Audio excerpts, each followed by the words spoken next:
জয় মা কালী, জয় গুরুদেব। আমি আজকে মাসির বাড়ি থেকে সকালে উঠে ঘুম থেকে উঠে চলে এলাম রবীন্দ্র সরোবর মেট্রো স্টেশনে। রবীন্দ্র সরোবর মেট্রো স্টেশন থেকে মেট্রো ধরে চলে যাবো সোজা দক্ষিণেশ্বর। 25 টাকা মাত্র ভাড়া। ওলা ক্যাবে দেখছিলাম প্রায় 750 টাকা মতো।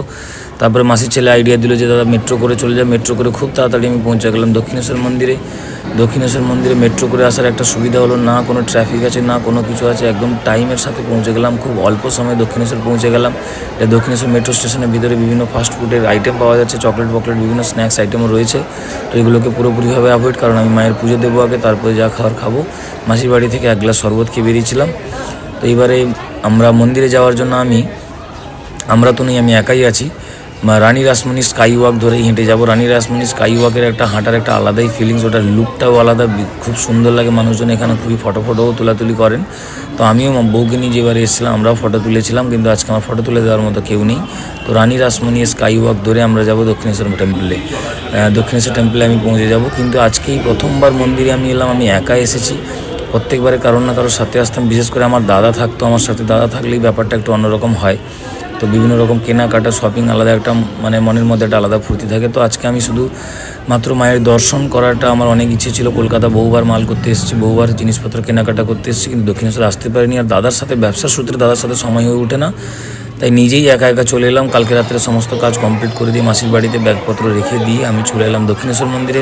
এখান থেকে ফিরবো মাসির বাড়ি থেকে ব্যাগপত্র নিয়ে বাড়ির দিকে রওনা দেবো। আমার ধর্মতলায় কিছু কাজ রয়েছে, সেগুলো শেষ করে আমি বেরোবো। এই দক্ষিণেশ্বর টেম্পলের সামনে পৌঁছে গেলাম। মন্দিরের গেট দেখে যতটা অনুভূতি না জাগে, মন্দিরের ভেতরে যখন আপনারা এন্ট্রি নেবেন, আমি এন্ট্রি নিলাম।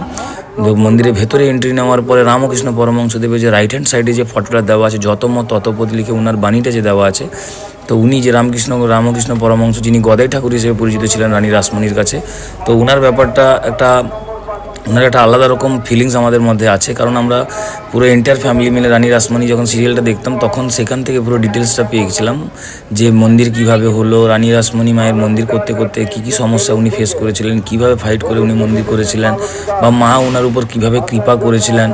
আর মা তো এখানে পুরো জ্যান্ত মা আছেন, মা তো একদম আছেনই। রামকৃষ্ণ পরমহংসদেব ফুল আর বেলপাতা ধরে মাকে বলেছিলেন যে মা তুই এখানে থাকবি সর্বদা।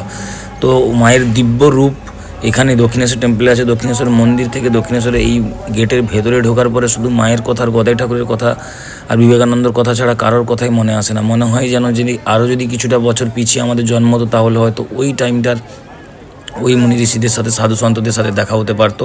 এনিহাও ভগবান যেটা করেন মঙ্গলের জন্য। তবুও আমার একটা অনুভূতি, বা আমাদের প্রত্যেকের একটা অনুভূতি দক্ষিণেশ্বর মন্দিরের ভিতরে ঢুকলে। স্বামী বিবেকানন্দের স্ট্যাচু দেখতে পাচ্ছ, স্বামী বিবেকানন্দ রয়েছেন এখানে। আমাদের ভক্তের অভাব নেই এখানে, ভক্তবৃন্দরা মায়ের জন্য পাগল। ওনারা বৃষ্টি হচ্ছে তবুও ভক্তের ভিড় ক্রমাগত লেগে আছে। আজকের লাইনটা ভীষণ বড় ছিল, অনেক লম্বা লাইন, যে লাইনটা আমি কোনোদিনও পাইনি। এটা মাসের প্রথম সোমবার ছিল, আমি গেছিলাম কিছুদিন আগে, কিন্তু ভিডিওটা আজকে বানাচ্ছি। তো এই মাসের প্রথম সপ্তাহে গেছিলাম, প্রথম সপ্তাহে শনিবার। রানী রাসমণি হচ্ছেন আমাদের স্যাক্রিফাইসের প্রতীক, ত্যাগের প্রতীক, ভক্তির প্রতীক, ফ্রিডম ফাইটারের প্রতীক, দেশের জন্য যে লড়াই করেছেন, দেশভক্তিরও প্রতীক। ওনার ব্যাপারটাই অন্যরকম। রানী রাসমণি পায়ে শতকোটি দণ্ডবত। মায়ের মন্দির এইভাবে স্থাপন করার জন্য মা উনায় কৃপা করেছেন। এটা আমরা চলে এলাম গঙ্গার পাড়ে। এখানে সবাই যারা দূর থেকে এসছেন বা গঙ্গা অনেকে পাশাপাশি থেকে এসেছেন, গঙ্গা কেউ স্নান করছেন, কেউ গঙ্গা জল বাড়ির জন্য নিয়ে যাচ্ছেন, কেউ মাকে প্রণাম করছেন, গঙ্গা মাকে প্রণাম করছেন। এই যে সমস্তদের যে স্ট্যাচুগুলো রয়েছে, ওনারা সব মায়ের পরম ভক্তরা ছিলেন। তো অনেকের জন্ম বা মৃত্যু দেখলাম প্রায় 1995, 1915, এরকম 1990s ছিল। তো তবুও পিছনটা ফিরে যেতে চাইছি, যে আরও 10 বছর, আরও হয়তো 50 বছর কি 100 বছর পিছিয়ে জন্ম হলে হয়তো আমরাও এরকম জীবন পেতাম। তো মায়ের মন্দিরে সব মায়ের মন্দিরে দর্শনে তো পরে যাব। আমি একা গেছি, তাই প্রথমে সবার জন্য একটু ভিডিও ছোট্ট করে ব্লগ বানিয়ে নিলাম। যারা মায়ের মন্দিরে আসেন তো জানেনই, বাট আমি একটা ব্লগ বানানো একটা নেশা জেগেছে, তাই একটা ছোট্ট করে একটা শ্যুট করে নিলাম। এবারে আমি এখানে আমাদের একজন স্টলে, যার 14 নম্বর স্টল, ওনার সাথে খুবই পরিচিত আছে। এর আগের বারেও এসেছিলাম। ওনার কাছে ব্যাগ, টাকা পয়সা, মোবাইল সব কিছু রেখে আমি গঙ্গা স্নানে যাব।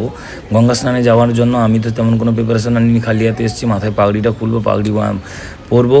গামছা একটা কিনেছি, গামছা আছে, ওনার কাছ থেকে গামছা নিয়েছি। গামছা পরে গঙ্গা স্নান করে মন্দিরে ঢুকবো। তো ভেবেছি মন্দিরে ওই গঙ্গা স্নান করার পরে ওই কাপড়েই মন্দিরে যাব বলে, কারণ আমার কাছে প্যান্ট জামা যেটা পরে এসেছিলাম কালকে প্যান্টটা কালকেই পরা ছিল, ওটা ধোয়া নেই, তাই আমার মনটাকে একটু খুঁতখুত করছিল। তো এতক্ষণ ভিডিও করার মধ্যে আমি নিজেকে দেখানোর সুযোগ পাইনি, তাই নিজেকে একটু আপনাদের সামনে তুলে ধরলাম। আর এইবারে চলে এলাম 14 নম্বর স্টলে। 14 নম্বর স্টলে উনি বিভিন্ন রকমের ডালা রয়েছে, 400-500 টাকা থেকে শুরু করে 1000-2000 টাকা পর্যন্ত ডালা রয়েছে। তো উনি আমাকে দেখে কি জাজ করলেন জানি না, উনি আমাকে এক্সপেন্সিভ ডালাটাই দিলেন। তো ওনার কাছে এই সমস্ত মিষ্টিগুলো দেখে নিলাম। উনি বললেন যে সব রকম টাইপের ডালা দেওয়া আছে আমার কাছে।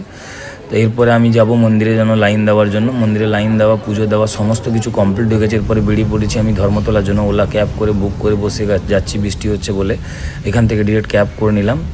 তো ক্যাব করে আমি যাচ্ছি মাসির বাড়ি থেকে যাব ধর্মতলা থেকে আমি বাড়ির দিকে রওনা দিব।